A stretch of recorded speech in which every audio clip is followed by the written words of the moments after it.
salaamaaleykum mbokki internet yi ñu ngi leen di nuyu bu baax di leen siyaar di leen ñaanal jàmm ju sax dàkk bi jaay Cheikhuna Ahmadul Khadim ak yéen ñi nga xam ne yéen a baaxoo seetaan Diaga 7 Pro TV waaw comme nañ ko daan defee yéen rek ci baatu wolofal noonu la ñuy àndaatee yéen ci yóbbalu safar ñoo ngi si juróomeelu jouru safar Baye Mbacke Mboup kan mooy Maam Thierno Ibra Faati borom ndaamal daaru daal di jël loxoom bu tedd boobee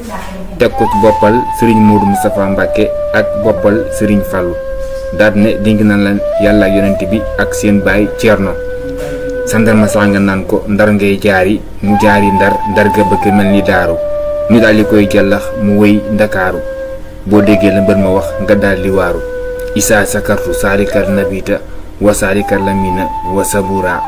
Sëriñ Bamba moom rek kay waaja bu dul woon ak moom duñ ko tal kon na leen sant Sëriñ Touba ci safar gi yóbbalu safar ak Sëriñ Mbacke Mboup bu leen ko wuute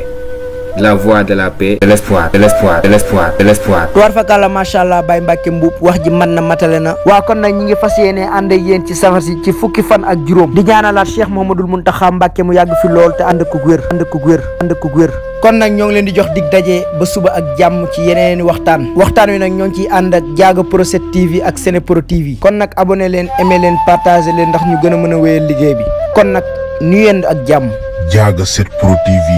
la chaîne qui vous donne des informations en temps réel et qui ne vous sépare plus jamais.